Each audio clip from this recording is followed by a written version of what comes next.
안녕하세요. 부티비의 브라더 앤디입니다. 627 대책을 보면은 재건축에 대한 규제가 나옵니다.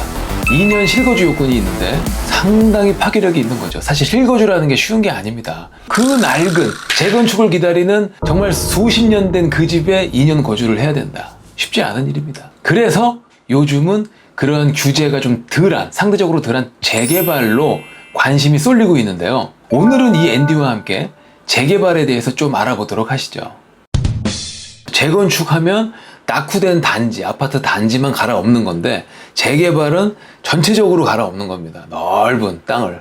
이 재개발에서 중요한 게 뭐냐, 재건축과 마찬가지로 구간이 존재합니다. 그 구간별 걸리는 시간이 존재해요. 아파트 단지가 탄생하기까지 어떤 필요한 과정들이 있는데 처음에 기본 계획을 수립하죠. 정비구역 지정을 관할 관청이 해줍니다. 그리고 나서 이 관청은 뒤로 싹 빠져버립니다. 빠지고 난 다음에는 그 재개발되는 구역에 있는 사람들끼리 결과를 만들어내야 되는 거예요. 그러다 보니까 시간이 꽤 많이 걸립니다.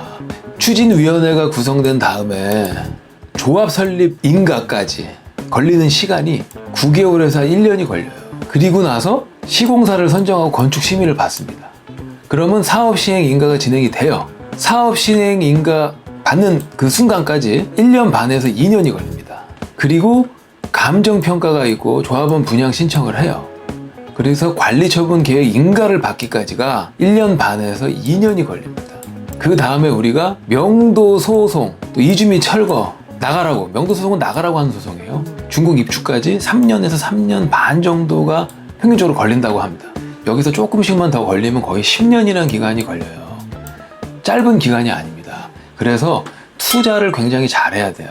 제가 이 타임라인이 있는 이 표를 왜 만들어서 보여드리냐면 이 표를 이해해야만 그 다음에 제가 설명해드리는 뉴타운 지구 있죠.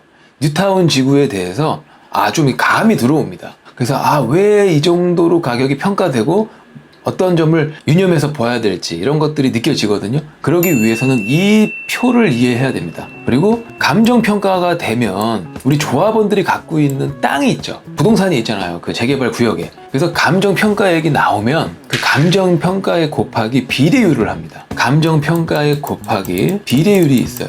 비례율을 해야지만 권리가액이 나와요.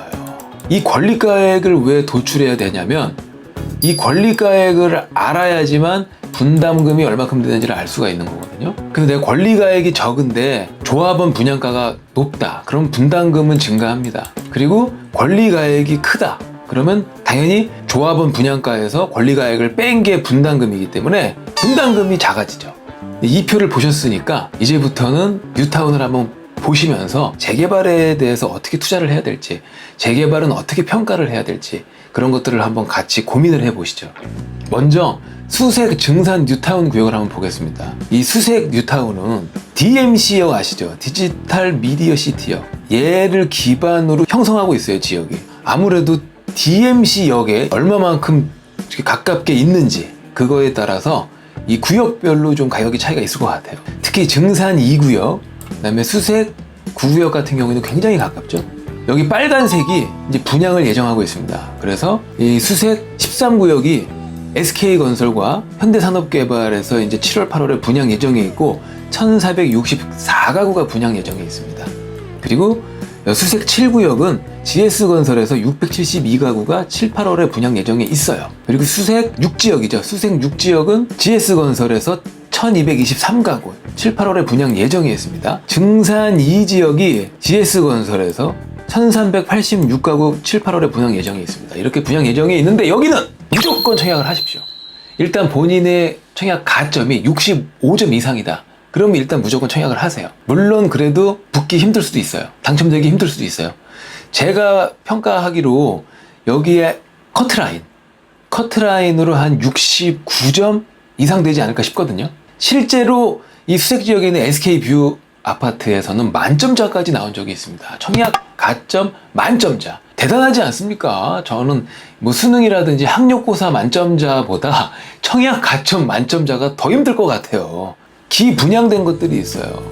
DMC 롯데캐슬 더 퍼스트라는 단지가 분양이 됐고요. DMC SK뷰 아까 만점자 나온 데가 여기입니다. 여기가 분양이 됐는데 지금 분양가는 4억 6천에 분양이 됐답니다. 33평이. 근데 지금 시가가 12억, 와 10억이 넘었어요.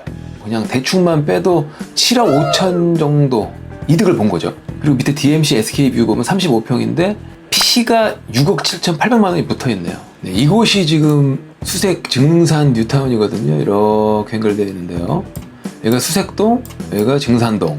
디지털 미디어 시티역이 여기 있습니다. 수색역이 있고 경의중앙선이 있습니다. 그리고 밑으로 공항철도가 있어요.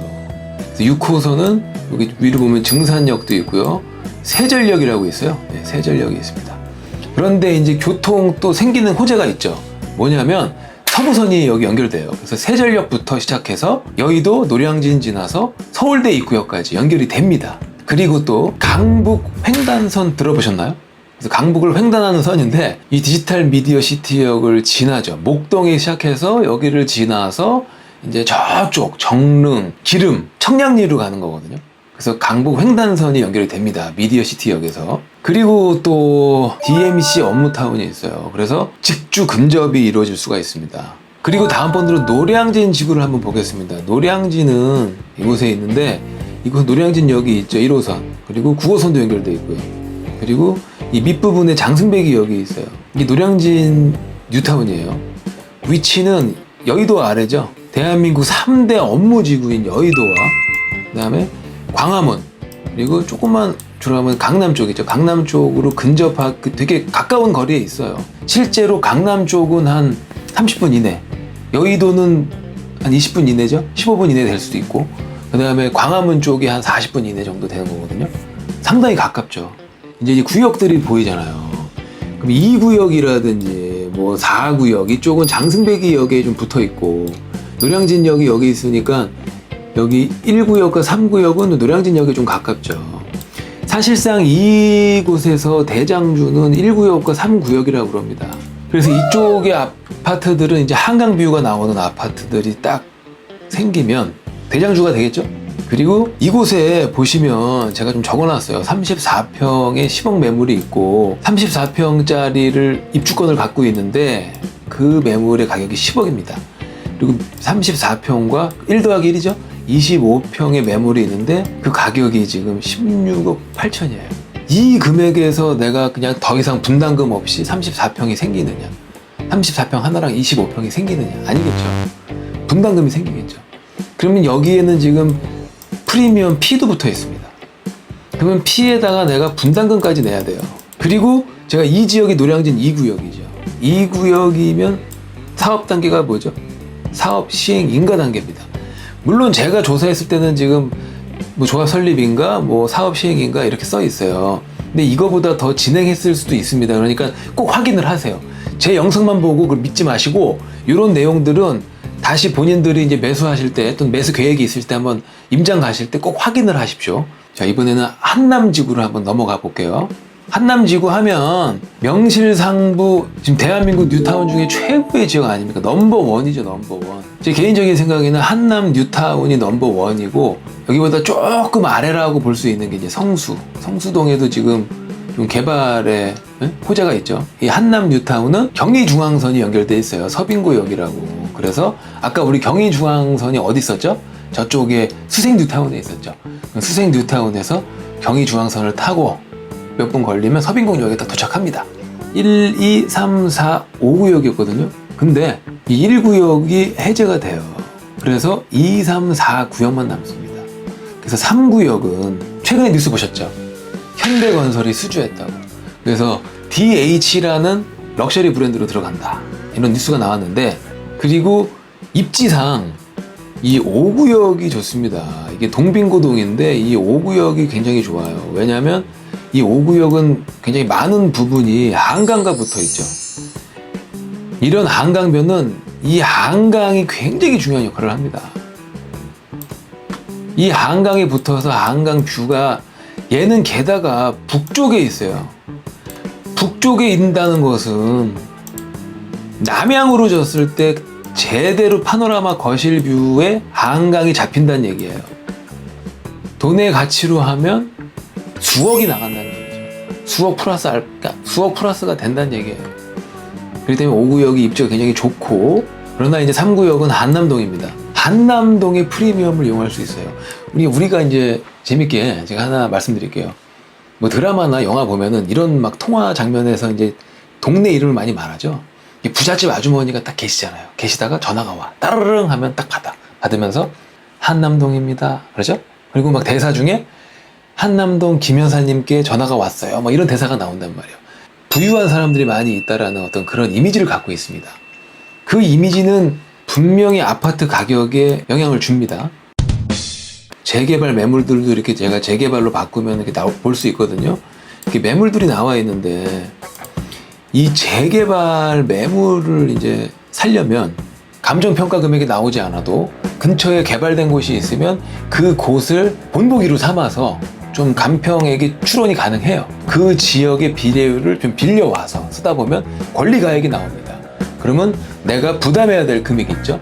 여기 물건을 살 때 프리미엄이 붙어 있죠. 그럼 프리미엄도 부담해야 되고, 그 다음에 사고 난 다음에 분담금도 부담해야 되잖아요. 그런 것들을 계산해서 내가 그렇게 돈 주고 사서 나중에 일반 분양하는 거하고 비교를 했을 때 내가 이게 돈을 번 건지, 아니면 일반 분양하고 똑같은 건지, 아니면 일반 분양보다 조금 더 비싸게 샀는데 추후에 입주할 때는 일반 분양가 비싸게 주고 산 거 이상으로 뜬 가격이 되는지, 이런 것들을 좀 평가를 하셔야 돼요. 그래서 쉽게 들어가시면 안 됩니다.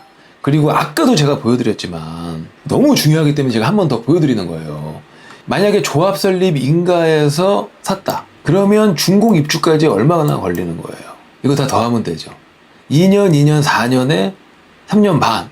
그러면 정말 평균치로 갔을 때 7년 반이 걸립니다. 7년 반이라는 세월 뒤에 입주할 수 있는 거예요. 그러니까 그 안에 금융 비용도 생각하셔야 되고, 그 안에 우리는 또 가정사가 있잖아요. 어떤 가정에 일이 생길 수가 있기 때문에 그런 것들을 다 내가 필요한 돈, 비상시에 써야 될 돈까지 다 썼으면 이 오랜 기간 동안에 어떻게 버텨야 될지, 이런 걸 다 세심하게 계획을 짜셔서 들어가셔야 됩니다. 이렇게 매물들이 쫙 뜨고 설명이 있어요. 뭐 트리플 역세권이다, 무슨 매물이다, 무슨 매물이다. 근데 여기 추진 현황이 있죠. 추진 현황에 뭐라고 써 있습니까? 사업 시행인가 써 있죠. 이거 굉장히 포인트입니다. 이게 매물을 볼 때 포털 사이트에 들어가서 요거부터 보세요. 추진 현황. 그러면 인가 중인지, 인가를 받았는지, 이것도 다 전화 거시고 방문하셔가지고, 조합 방문하셔가지고 확인을 하세요. 발품을 파셔야 됩니다. 그래서 사업 인가 중이면 이 기간 말고도 이 기간이 더 걸릴 거 아니야. 그죠? 인가를 받은 상태면 이 기간만 걸릴 거 아니에요. 그래서 뭐 몇 년, 한 1, 2년 더 차이가 날 수 있기 때문에 항상 그런 걸 체크업해서 진행을 하시고 꼭 발품을 파세요. 이걸 보고 내가 이걸 투자를 했을 때 얼마만큼 기간을 버텨야 된다가 나오는 겁니다. 제일 중요해요. 중요한 것은 제가 그 표에 보여드렸던 기간 또한 정확한 기간이 아니다. 그 평균치를 낸 건데 그거보다 더 걸릴 수가 있다. 더 적게 걸린다면야 문제가 없어요. 근데 더 걸릴 수가 있기 때문에 또 중간에 구역이 해지될 수도 있다. 그리고 내가 산 물건이 정당한 입주권이 없는 물건일 수도 있다. 그런 것들을 염두에 두시고 접근을 하시고 공부도 많이 하시고, 또 공부만 중요한 게 아니라 발품을 많이 파세요. 많이 팔다 보면 좋은 정보를 많이 얻을 수 있으니까 그렇게 하시면서 한번 계획을 세워보시면 재건축이 아닌 재개발 투자도 좋은 수익을 낼 수 있지 않을까, 이런 생각이 듭니다. 오늘 영상도 좋으셨다면 구독, 좋아요, 알림 버튼까지 꼭 부탁드리겠습니다.